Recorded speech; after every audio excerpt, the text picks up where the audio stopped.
मित्रांनो, Nikki तांबोळीला big boss Marathi 5च्या घरामध्ये राहायचं नाहीये, तिला घराच्या बाहेर जायचं आहे। काय आहे नक्की विषय पाहूयात या व्हिडिओमध्ये। तर नमस्कार, एमटी मीडियामध्ये मी तुम्हा सर्वांचं पुन्हा एकदा स्वागत करते।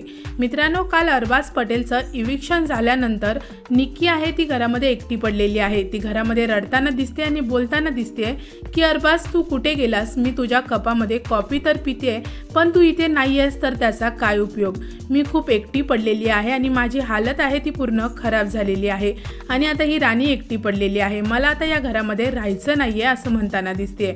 घरामध्ये निक्की खूप इमोशनल झालेली आहे, ब्रेकडाऊन झालेली आहे आणि ती बिग बॉस यांना रिक्वेस्ट करते की बिग बॉस अरबाज आता इथे नाहीये तर मला सुद्धा इथे राहायची इच्छा नाहीये, तर मला घराच्या बाहेर जायचं आहे। तर मित्रांनो, निक्की आहे तिला बिग बॉसच्या घरामध्ये राहायचं नाहीये, आता तिथे अरबाज नसल्यामुळे ती एकटी पडलेली आहे। त्यामुळे ती रिक्वेस्ट करताना दिसते बिग बॉस यांना की मला इथे आता राहायचं नाहीये। तर मित्रांनो, तुमचं निक्कीबद्दल काय म्हणणं आहे मला कमेंट सेक्शनमध्ये नक्की सांगा। व्हिडिओ आवडला असेल तर त्याला लाईक, शेअर आणि सबस्क्राईब करा। भेटूया परत अशाच एका नवीन व्हिडिओमध्ये। जय हिंद, जय महाराष्ट्र।